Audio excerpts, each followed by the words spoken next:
За сайн байна уу? Бичлэгийг бас нэлээд үзсэн байна. Тэгээд энэ удаагийнхаа бичлэгээр болохоор би та нарт гоё онгоцоор нисэхдээ мэдээд авчвал ер нь хэрэгтэй. Заавал нэг үзээд сонсож явах хэрэгтэй нэг 7 зөвлөмжийг хүргэе гэж бодлоо. Тэгээд та бүхэн минь мэдээж бичлэгийг эхлүүлэхээс өмнө subscribe дараад үзээрэй. Тэгээд бичлэг рүүгээ орцгоё.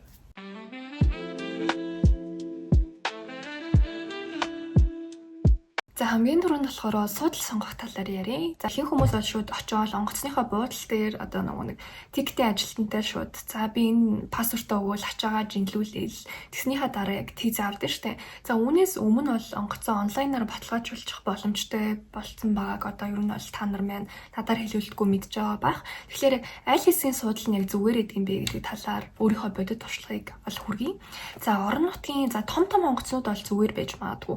Орон нутгийн одоо нэг жижигхэн онгоцнууд болохоор ажилтнууд нэг тийм жоохон олон улсын одоо стандартыг хэрэгжүүлдэг ч юм уу тийм байдаг байхгүй юу. Тэгэхээр ингээд онгоцны хамгийн ингээд хойдлын одоо 0 хэсгээр суудсан байвал жишээлбэл хоорондоо амар чалчаал чанга яриад бүр ингээд унтах ямар ч боломж байхгүй чанга ярьдаг. Энэ бол олон цагийн нислэг ч юм уу эсвэл ингээд транзит нислэгтээ та өмнөх одоо транзит нислэгтээ унтаж амжаагүй үедээ ч юм уу онгоцонд очиод унтчихъя гэж ер нь бол ихэнх хүмүүс минь боддог шүү дээ.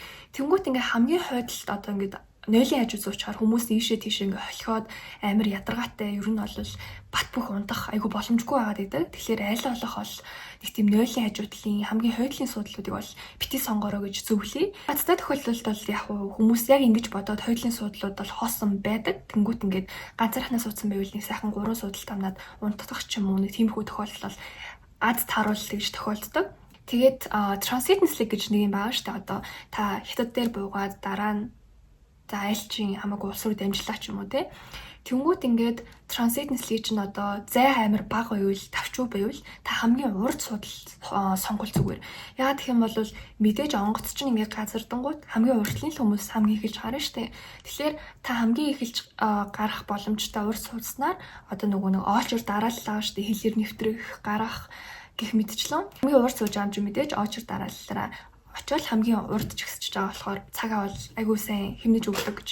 За мөн түнчлэн нэг аварын гарц гэж байдаг штэ одоо онгоц одоо хөөхөөс өмнө онгоцны ажилтан үйлчлэгч нар ингээд мэдээлэл хүргэдэг. Уртлаар нь энэ хэсгээр ингэж буун, хойдлын хэсгээр буун гэдэг. Одоо би зургийг нь оруулчих. Яг аварын гарцны яг энэ хэсэгт болохоор илүү том зайтай байдаг. Тэнгүүд ингээд хөлөө айгүй урагшаа сунгаж суух боломжтой. Тэр онгоцны тухаас ингээд олон цаг суухаар ингээд хөл тавьчтаал тухгүй дээл бүр ингээд яах ч олдгүй штэ. За аварын гарцны яг энэчээс суучих юм бол та бүр сайхан хөлөө урагшаа сайхан жигээл суух боломжтой. Гэтэ ер нь бол ихэнх нислэгүүд маань яг энэ судал нь бол энгийн төлбөртэй судлыг бодвол жоохон үнэтэй байх магадaltaй. За ер нь ихэнх нь үнэтэй байгаад байдаг. Заавал бизнес класс гэхгүйгээр economy class дээр ч гэсэн та жоохон тухтай жоохон байчи гэж бодож ивэл наварын гарсны хажуудах суудлыг бас сонгочвол зүгээр. Нэг хүмүүс маань ер нь бол Windows 8 буюу цонхны хажуудлын суудлал дээр суух айгу хүсэлтэй байдаг. За миний хувьд ч гэсэн анх ер нь бол энэ суудлалд айгу дуртай байсан. Тэгэл яг сүүл рүү ингээл нисэх тусам за юм захын суудлч айгу хэцүү юм байна. Дураараа нөгөө 0 руу ч юм уу гарч ороход айгу хэцүү идэм билээ.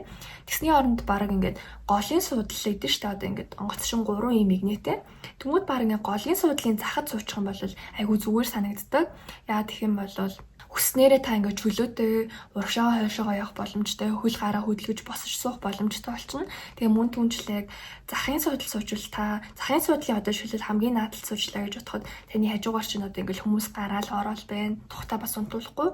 Харин голын суудлын яг ингээ захад суучих юм бол нөгөө хүмүүс чинь нэг ингээл хүсрээл нөгөө талаараа ч юм уу гараа авчих штеп. Тэгэхээр бас энэ суудлыг би бас хувьдаа айгу зүгээр гэж боддог. За хоёрдугаарт өөрийн хүргэж байгаа зөвлөмж бол гар дэшиндээ хийх зүйлүүдийн талаар ярилцъя. За мэдээж та хамгийн том одоо үнцэн ач байгаа бол одоо онгоцноосоо нисэхээс өмнө бол үнцэн ач байгаа бол өгчөж байгаа штеп. За харин гар дэшээ бол та үргэлж авч явна гэсэн үг. За ихэнх хүмүүс болохоор хамгийн түрүүнд нөгөө бэлэн мөнгө авч явж байвал үнцэн ачаараа хийчдэг. За энэ бол жоохон том алдаа гэж миний хувьд дүгнэдэг. Яагаад гэх юм бол үнцэн том ачаандах чинь одоо ингээд мөнгө бол ихэнх нь ингээд алга болчдөг тохиолдол маш их байдаг. Мөнгө зүгрэг авч явж байгаа бол бэлнээр бол мөнгө авч явж байвал заавал өөрийнхөө нэг урдаа үрдэг цүнхэндээ ч юм уу эсвэл гар дэшиндээ заавал хийж авч явж байгаарай гэж би зөвлөе. Бараг хамгийн найдвартай арга нь үргэлжлэл өөрийнхөө ингээд урд байлгаж явах юм жижигхэн цүнхэнд бол ингээд жоохон хуйлаад жоохон нуугаад ч юм уу ер нь аваад явбал зүгээр. Тэгээ гар дэшиндээ бол ихэнх хүмүүс бол яг ингээд нойтон салфетэг за одоо нөгөө нэг эмнэлгийн одоо анхны тусламжийн зүйлүүд байдаг шүү дээ. За жишээлбэл нэг өвчин амдаах юм ч юм уу, халууны юм ч юм уу. Нэг тиймэрхүү одоо заавал танд хэрэгцээтэй тийм зүйлсүүдээ гар дэшиндээ хийгээрэй. Power bank-ны талаар болохоор гар дэшиндээ бол хийгээд димээ. Power bank-ыг заавал та гартаа ерөөхдөө бол онгоцоор нисэж явахдаа авч явах хэрэгтэй. Тэгээд power bank бол мартаж болохгүй. Мэдээж гадаадад явж байгаа, аялж байгаа ямар ч тохиолдолд бол power bank бол таны амин сүнс шүү. Тийм болохоор заавал авч яваарай гэж хэлье. Хэлийг хэлэхэд одоо Улаанбаатараас жишээлбэл би за айлч улс руу юм бтэ. За нэг Таиланд руу ч юм уу. За эсвэл за миний мэдгээр Улаанбаатараас би нэг Дубай руу явлаа гэж бодъё заяа. За тэнгууд голдоо би Бээжинд мэдээж транзит нислэгээр зогсож байгаа. Тэнгууд би ачаага өгөхдөө шууд Дубайгаас нь авъя гэд хэлээд өгсөн байж болно шүү дээ. Гэхдээ миний одоо дараагийн нислэг хүртэл би Бээжинд нэг 24 цаг байх ч юм уу. Тэнгууд би зөвхөн гар тийш авах боломжтой болчиход байгаа байхгүй. Миний үнцэн ачаа авах боломжгүй. Тэгвэл гар тийшэндээ юу хэрэгтэй вэ гэхлээр айгүй тийм цаг агаарын нөхцөл байдалтай тохируулсан зүйлүүдийг гинтийн байдал одоо зөндөө харна шүү дээ. Тийм авах хэрэгтэй. За онгоцны бодол дээр хонживэл онгоцны бодол бол маш хүйтэн байдаг. Тэгэхээр та нэг ноолуурын цамц ч юм уу хэдий халуун ус руу очиж аялж исэн ч гэсэн бүр онгоцны бодол маш хүйтэн байдаг. Тийм болохоор та нэг жоохон ноолуурын цамц ч юм уу нэг өөрийгөө хочж явах юм ч юм уу борооны цув ч юм уу те солих гутал гэх мэтчлэн жоохон эрслээ бас бодож гар дэшиндээ нэг солих ээлжний дор хаяж нэг хувцс бол заавал авч яваарай. Тэгэхгүй бол гадаа бороо орцсон таны хувцс нь орцсон та одоо онгоцны бодол дээр нөтө хувцстай байх ч юм уу тэгвэл бас хэцүү шттэ тийм ээ. Заавал нөгөө шүдэ угаах, нүрээ цэвэрлэх ч юм уу те тийм гоо сайхны зүйлүүдээ бас онгоц гар дэшиндээ авч яваарай гэж зөвлөе. За дараагийн зөвлөмж болохоор богино сайн нислэгт бол айгүй хэрэгтэй. За хүмүүс бол одоо онгоцоор нисгээд яарсан, сандарсан үедээ ч юм уу бицаа мартаад одоо онгоц руу орсон байлаа гэж бодъё. Онгоцондоо ороод болъё гэд нэг жоохон гүрээгээд орсон хүмүүс бол нэлийн хэцүү байдаг. Ягц хөөрчлөө бас ороод удан тийм ээ. Тэгээд болохоор онгоц руугаа орохоос өмнө бол нэг сайхан давсгаа суллаад ариун цэврийн өрөө бол орчих хэрэгтэй. За мөн түнчлэн одоо Улаанбаатараас жишээлбэл за Бээжин нисэж байгаа тохиолдол ч юм аюу богино хүн сайн нислэг үүдээ штэ 2 цагийн. Тэнгүүд онгоцч нь өөрөө газартаасаа 30 минутын өмнө 0 оруулах боломжгүй болчихдог байхгүй юу? Тэгэхээр бас тэр цагаа аюу тооцоолоорой. Онгоц буухаас заавал нэг 40-50 минутын өмнө та нэг давсгаад бас нэг сулж явах хэрэгтэй. Тэгэхгүй бол яг онгоц газарцсан байдаг аюу олон хүн буух гал та одоо нэг ачаагач авах гал тэгснээ нөгөө нэг за одоо хил мэлдэггүй байлаа гэхэд онгоц чинь одоо ингээд буусан бүх хүмүүсээ таныг дагаа авчмаар идэг нэг 0 орчмоор идэг нөгөө хүмүүсээ алцчих гад идэг гэх мэтчлэн олон бас эрсдэл гарч ирнэ. Тийм болохоор сайхан онгоц чинь газартаас өмнө нэг 40-50 минутын өмнө давсгаа бас суулжвал зүгээр гэж зөвлөё. Энэ зөвлөмж болохоор би өмнө нас нэг ийм бичлэг хийжсэн аахгүй юу. За энэ бичлэгэн дээр бол бас нэлээд хүмүүс асуусан байсан. Шингэн зүйлсээ юу нь яах вэ гэд нэг тиймэрхүү асуултууд бол байсан. Заавал 100 мл хүрхгүй байх хэрэгтэй юу гэд. Ер нь олон улсын заалтанда 100 мл-ээс доош шингэн зүйл бол авч явах хэрэгтэй. Гар тийшэндээ гэсэн үг шүү дээ. Тэгээд юу яадаг 100 мл-ээс их л болчих юм бол тэрий чинь бүр ямар ч хайргүйгээр одоо ингээд хогийн саврыг хийчдэг. Тэгээд тэрнээр би нэг пост харсан л та ингээд удаага нисэж байгаа. Тэгээд ингээд мэдхгүй байсан чинь одоо бараа гой зүйлсийг нь одоо ингээ хайцсан гэд. Тэнгүүд онгоцол угаасаа олон улсын одоо дүрм журам гэдэг чинь бас аюу чанга штэ. Хүн бол баримтлах ёстой. Та онгоцоор нисэж байгаа бол заавал дүрм журмаа маш сайн одоо гүйцэтгэж биелүүлэх ёстой. Тэрэн дээр бол ингээл харж үзэх мүзэх гэсэн юм байхгүй. Монголчууд л нэг жоохон ингээл болгочоочтэй гэд нэг тих гээд ер нь бол дүрм журмыг бол анханасаа биелүүлэх гэж л одоо гаргаж байгаа шүү дээ. Тийм болохоор дүрм журмаа маш сайн унших ёстой. 100 мл-ээс дээш зүйлсийг угаасаа оруулахгүй. Тийм болохоор угаасаа бити авч яв. Онгоцны ажилтнад ч бити гайвал өөрсдөө ч гэсэн бити гайвал гэж хэлье. Шингэн зүйлсээ бол гадагшаага одоо түр аялаад ирэх байгаа тохиолдолд гоо сайхны бүтээгдэхүүнүүдээ юм жижигэн нэг удаагийн савлгаатай ч юм уу за эсвэл нэг удаагийн савнд ч юм уу хийгээд явчвал зүгээр. Одоо аялсан туршлагатай хүмүүс бол гоо сайхныхаа бараг нэг юм хөөрхөн зэв уутнуудад байдаг штэ. Тэрэнд бол ингээд 100 мл-ээр ч юм уу хийчдэм байлээ. Тэгээд тийм болохоор шингэн зүйлс дээр бол ийм байна. Мэдээж ус ундаа бол оруулахгүй 100 мл-ээс бага байх хэвээр. Ч гэсэн усыг бол ер нь л хүмүүс уугаад уусаа хай гэх тохиолдол байдаг. Тийм болохоор яг хил гайлаа шалганаар нэвтрээсээ өмнө одоо онгоцны бодол дээр ус ундаа тийм шингэн зүйлсүүдийг бити хөдөлж аваарай.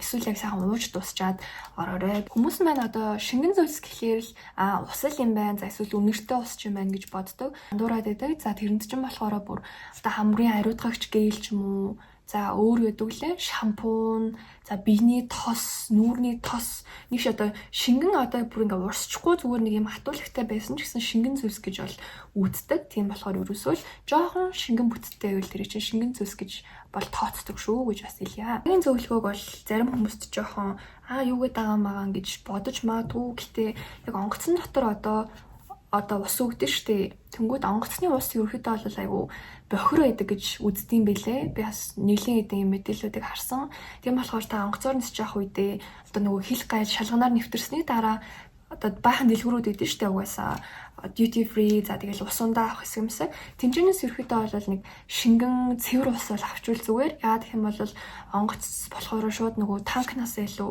шахагддаг гэд шууд онгоцны нэг амар ариутгаагүй нэг хэсгээс шахдаг гэсэн айгүй их тийм мэдээлэл идэм билээ. Гэтэ яг Монголын одоо мят зят ч юм уу яадыг бол мэдэхгүй. Гэтэл юмыг яаж мэдхүү те их амар бохир шүүлтүргүй ус ууж ирснаас өөрөө сайхан ус худалдаж аваад ороорой гэж хэлье. Тэг такс буцаалны талаар ярив. Жишээлбэл та ямар нэгэн улсаар одоо аялж явж ивэл ихэнх улсууд ер нь нэг $100 дээш ч юм уу. За эсвэл 100,000-аас дээш ч юм уу байх юм бол үнийн үнэтэй худалдан авалт хийх юм бол та пассвортаа өгөөд одоо биелийн авахтаа пассвортаа өгчдөг. Тэгснээр бол тэрний чинь нэг тодорхой хувийг бол таксаар бол тодорхой хувийн одоо буцаалтыг бол өгдөг. Энийг бол онгоцны бодол дээр бол өгдөг. Тийм болохоор та одоо тухайн улс хэдэн төгрөгнөөс дээш удаа худалдан авалт хийж такс одоо буцаалт байдаг вэ гэдэг талаараас судлаад яваарай. Тэгээд хэрвээ та таксаа буцааж авах гэж байгаа бол онгоцны бодол дээрээ энгийн ирдэг цагийг бодвол арай эрт ирээрээ такс буцаалт бүр янз байдаг. Улс орлогоноос шалтгаалаад зарим улсын хувьд бол нэг 20 минут ч юм уу тороо ингээл буцаачдаг бол зарим улсын хувьд бол нэг айгүй хурдан тий буцаачдаг бол зарим улсад бүр маш олон урт лайн үүссэн байдаг. За тэгэл мэдээж буцааж байгаа юм чинь ингээл маш олон зүйлийг бөглөдөг. Тийм болохоор бас цагаа хэмнээд тэрийг тохируулаад яваарай гэж зөвлөе.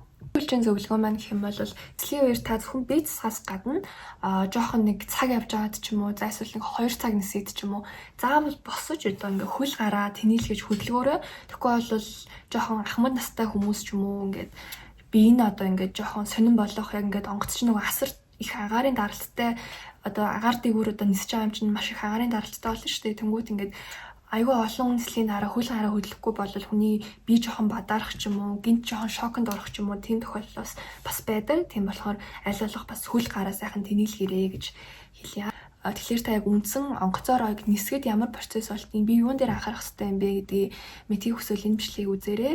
Өнөөдрийн бичлэг болохоор ер нь нэг хөнгөн сануулад заавал нэг мэдээд авах хэрэгтэй зүйлийг бол орууллаа. Тэгээд дараагийнхаа бичлэгээр би одоо онгоцоор нисгээд яг ямар хөө төрлийн хувцас өмсөх айгүй зүгээр эдийн чимдамаа ерөнхийдөө бол бас ямар чимдам сонгол зүгээр байдیں гэдэг талаар бичлэг хий гэж бодлоо. Тэгээд яг мэддэг хүмүүс бол гэж бодох ч гэсэн яг анх юусоо одоо мэдгүй хүмүүстэй бол маш хэрэгтэй байдсан байна гэдгийг бас өөрөө ухаарч ойлгосон. Тийм болохоор тийм бичлэг хүргэе гэж бодож байна. Тэгээд нэг удахгүй дараагийнхаа бичлэгээр уулзцгаая. Тэгээд өнөөдрийнхөө бичлэгийг гоё цаг зав гаргаад гоё сонсон баярлалаа. Мэдээж бичлэг дээрээ таалагдсан бол лайк дараад сувг дээрээ заавал subscribe хийгээрэй.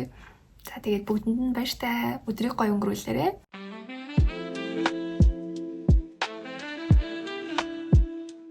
Бичлэгийнхаа сүүл гэх юм бол нэг бяцхан зүйлийг хэлье. Магадгүй та өнөөдөр энэ үгийг хинээс ч сонсоогүй гэж магадгүй та амьдралынхаа ингээ хамгийн хэцүү үе дээрээч явж иж магадгүй тань өнөөдөр хинч таныг сайн байна, мундаг байна, энэ хичээгээрэй гэж хэлээгүй гэж магадгүй. Тэгээд та ер нь бол яг ингээл өөрийгөө хинтээж битгий харьцуулаарай. Бид нарт өөрийн гэрэлтэх одоо цаг байдаг.